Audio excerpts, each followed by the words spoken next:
Hello friends, यदि आप भी होमगार्ड भर्ती परीक्षा 2026 का इंतजार कर रहे हैं तो आप सभी के लिए गुड न्यूज़ लेकर आए हैं। होमगार्ड भर्ती परीक्षा 2026 का ऑफिशियल अपडेट आ चुका है।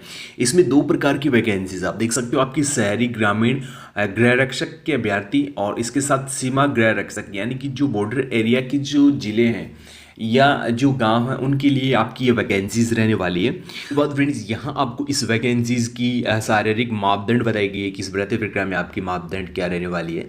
तो यहाँ देख सकते हो न्यूनतम ऊंचाई क्या होनी चाहिए, 168 सेंटीमीटर रखी गई है मेल कैंडिडेट्स के लिए और फीमेल के लिए है 152 सेंटीमीटर। इसके साथ बात करें फ्रेंड्स चेस्ट की, तो चेस्ट में केवल पुरुषों के लिए आपको बताया गया है, महिलाओं के लिए चेस्ट वगैरह की कोई आवश्यकता नहीं है। बिना फुलाए 81 होना चाहिए और फुलाने के बाद 86 सेंटीमीटर आपका जो चेस्ट है होना अनिवार्य है। इसमें क्या है कि 5 सेंटीमीटर के फुलाव के साथ होना अनिवार्य है। इसके साथ जो अन्य कैटेगरीज हैं उनके लिए आपको यहाँ देख सकते हो 160 सेंटीमीटर है, 145 सेंटीमीटर है चेस्ट है, 74 to 79 सेंटीमीटर। और इसमें क्या है कि महिलाओं के लिए वजन संबंधी जो डिटेल्स है वो लागू होगी। महिलाओं के लिए वजन संबंधित जो नियम है वो लागू होगा। तो नियम क्या है कि कम से कम वो जो वजन है वो 47.5 केजी होना अनिवार्य है। तो नॉर्मली ये वजन तो आपके अंदर होना ही चाहिए। ठीक है, आपका वजन कितना होना चाहिए, 47.5 केजी। और इसमें जो महिला कैटेगरी कैंडिडेट्स हैं, जो अन्य जो कैटेगरीज से आते हैं उनके लिए 43 की आपको वजन देखने को मिलेगा। इसके बाद बताया कि जो अनुसूचित जाति अनुसूचित जनजाति अभ्यर्थियों को 5 सेंटीमीटर की छूट इसमें मिल जाएगी। ठीक है, मापदंड उपलब्ध नहीं हो रहे हैं तो न्यूनतम ऊंचाई में जो है छूट मिल जाएगी। इसके साथ आपका मेडिकल होगा। मेडिकल किस प्रकार का होगा वो आप यहाँ देख सकते हो। नामांकन के लिए योग्यता डिटेल्स आपको उस टाइम बताई गई थी। और इसके साथ फिर आपको इसमें बताया गया कि आपका जो प्रथम चरण है उसमें क्या क्या होगा। प्रथम चरण में आपको बताया गया कि पंजीकरण में योग्य पाए गए अभ्यर्थियों को शारीरिक दक्षता परीक्षा में शामिल किया जाएगा। जो महिला अभ्यर्थी शारीरिक दक्षता परीक्षा के समय गर्भवती है तो उनको सलाह दी जाती है कि वह इसमें भाग नहीं लेवे। यदि भाग लेगी तो उनकी स्वयं की जिम्मेदारी होगी। इस हेतु पृथक से शारीरिक दक्षता परीक्षा का कोई प्रावधान नहीं है तथा इसके लिए अतिरिक्त अवसर नहीं दिया जाएगा। शारीरिक दक्षता परीक्षा के मापदंड अन्य नियमानुसार आपको प्रदान किए जाएंगे। तो इस भर्ती प्रक्रिया में आपका फिजिकल कैसे होगा वो आपको यहाँ बताया गया है। पुरुष वर्ग की जो दौड़ है वो कितनी है, अधिकतम आपको कितने अंक मिलेंगे। पुरुष वर्ग के लिए 15 अंक अधिकतम मिलेंगे। 3 मिनट 30 सेकंड तक आप यदि आप दौड़ करते हैं तो 15 अंक आपको मिल जाएंगे। कितने किलोमीटर की रेस है, आपको 1 किलोमीटर की रेस यानी कि 1000 मीटर की रेस आपको कंप्लीट करनी है। यदि आप ये दौड़ 3 मिनट 30 सेकंड तक करते हैं तो 15 अंक आप हासिल करेंगे। 3 मिनट से लेकर 45 तक आपको 10 अंक मिलेंगे। 4 तक करेंगे 5 अंक मिलेंगे। 4 से अधिक का यदि आप समय इस भर्ती प्रक्रिया में लेते हैं तो आपको अनक्वालिफाई कर दिया जाएगा प्रथम चरण की इन द रेस में। ठीक है, इन द रेस में आपको अनक्वालिफाई कर दिया जाएगा तो आप आउट हो जाएंगे इस वैकेंसी से। इस भर्ती प्रक्रिया से आप आउट हो जाएंगे। कम से कम आपको 4 मिनट से अधिक का समय नहीं लेना है। इसके साथ फिर आपको इसमें बताया गया है महिला वर्ग के लिए। तो महिला वर्ग के लिए 800 मीटर का रेट होने वाला है। महिला वर्ग के लिए भी टाइम कितना है, 3 मिनट 30 सेकंड का है। यदि आप ये दौड़ करते हैं तो आपको 15 अंक मिल जाएंगे। ठीक है, तो आपकी एग्जाम में आपको अच्छा फायदा होगा। इसके बाद यदि आप भी 4 मिनट 10 सेकंड से अधिक समय लेते हैं तो आपको अनक्वालिफाई कर दिया जाएगा। ठीक है, 4 मिनट 10 सेकंड के भीतर भीतर आपको ये दौड़ कंप्लीट करनी है तो ही आप इसमें उत्तीर्ण होंगे। इसके साथ फिर आपको इसमें बताया गया है पुरुष वर्ग की जो चिन्ह है वो कितनी है। इसमें कितना अंक मिलेंगे, 10 अंक आपको मिलेंगे। ठीक है, 10 अंक आपको इसमें मिलेंगे।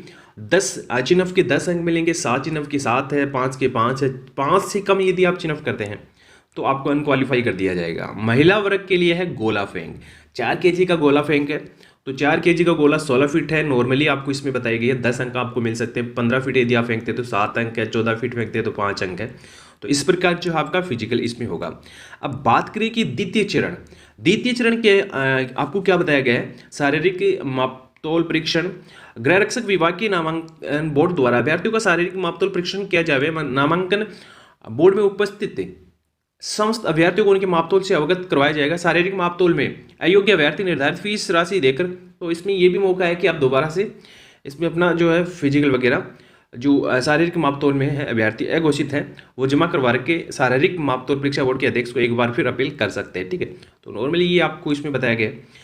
इसके साथ जो आपका तीसरा चरण है वो अधिकतम 20 अंकों का है। इसमें आप बोनस मान सकते हैं। ठीक है, बोनस किस प्रकार है हम आपको बताएंगे। यदि आपके पास एनसीसी सर्टिफिकेट्स है तो आपको अलग से अंक मिल जाएंगे। ठीक है, एनसीसी ए है, एनसीसी बी है, एनसीसी सी सर्टिफिकेट है तो आप यहाँ से 6 नंबर प्राप्त कर सकते हैं, 6 अंक प्राप्त कर सकते हैं। इसके साथ जो कंप्यूटर वाला RKCL डिप्लोमा यदि आपके पास है कोटा वाला, तो आपको इसमें 4 अंक मिल जाएंगे, ठीक है। यदि आपके पास electrician, fitter, plumber, welding, motor गाड़ी मैकेनिक, डीजल मैकेनिक में यदि आपके पास डिप्लोमा है, ITI है, तो आपको 3 अंक मिल जाएंगे। इसके साथ आपके पास कोई अंतर्राष्ट्रीय खेल सर्टिफिकेट है, राज्य खेल सर्टिफिकेट है, तो आपको 4 अंक मिलेंगे। राज्य स्तर पर आपको 2। स्काउट का प्रमाण पत्र के लिए 4 अंक है। हल्की मोटर वाहन चालक यानी कि आपके पास ड्राइविंग लाइसेंस है, तो 2 अंक आपको मिल जाएंगे। तो ये तो आपका इसमें फिजिकल डिटेल्स आपको बताया गया। चतुर्थ चरण है मौखिक व्यक्तिगत परीक्षण, 5 अंक आपको मिलेंगे। नामांकन परीक्षा हेतु अंक की जो गणना की जाएगी वो कैसे की जाएगी? दक्षता परीक्षा में 25 अंक आपको बताए गए थे, 20 अंक विशेष योग्यता के, मौखिक के 5 अंक, टोटल 50 अंकों का जो आपको इसमें ये आपके अंक बाहर देखने को मिलेगा। चयन सूची है ये, और इसके साथ हेल्थ परीक्षण डिटेल्स है, चरित्र प्रमाण पत्र डिटेल्स है। तो ये काफ़ी सारी डिटेल्स आपको इस वैकेंसीज के लिए बताई गई है। इसके बाद आपको फिजिकल संबंधित डिटेल्स में क्या बताया गया? निदेशालय गृह राजस्थान जयपुर की ओर से नोटिफिकेशन जारी हुआ है, और इस नोटिफिकेशन में क्या बताया है कि जो आपकी 2023 में जो वैकेंसी निकले 3842 पदों पे, इस भर्ती प्रक्रिया रिगार्डिंग ये लेटेस्ट अपडेट निकल के आया है कि आपके जो फिजिकल है वो कितने मार्च से स्टार्ट हो रहे हैं? वो 9 मार्च 2026 से स्टार्ट हो रहे हैं। और इसके बाद आपको क्या बताया गया है, अभी 5000 और होमगार्ड भर्ती प्रक्रिया आपको देखने को मिलेगी। सबसे पहले आपकी 3842 पोस्ट कंप्लीट होगी, इसके बाद जो है आपकी ये भर्ती प्रक्रिया निकाली जाएगी। क्योंकि जैसे ही 11 तारीख को बजट आया था, तो बजट में आपको ये अपडेट बताया था कि 5000 पदों पर नई भर्ती प्रक्रिया जो है राजस्थान में होगी।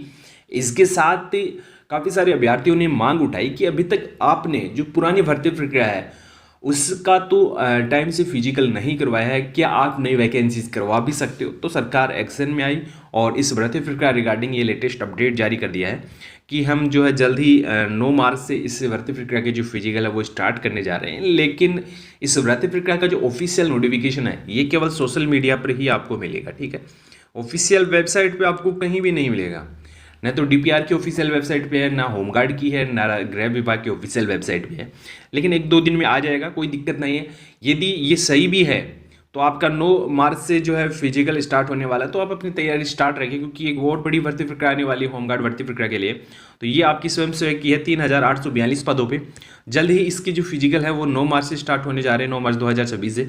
और यदि कोई इस वैकेंसी रिगार्डिंग कोई अपडेट आएगा तो आपको करना है क्या, ऑफिशियल वेबसाइट चेक करनी है, ठीक है। ऑफिशियल वेबसाइट पे आपको कंप्लीट जानकारी समझाई गई है, और यहाँ देख सकते हो इस वैकेंसी रिगार्डिंग इसमें भी बताई गई है कि ऑफिशियल वेबसाइट क्या है। तो ये इसकी ऑफिशियल वेबसाइट है, तो ऑफिशियल वेबसाइट पे आपको विजिट करना है और इस भर्ती प्रक्रिया की अधिक जानकारी प्राप्त करनी है।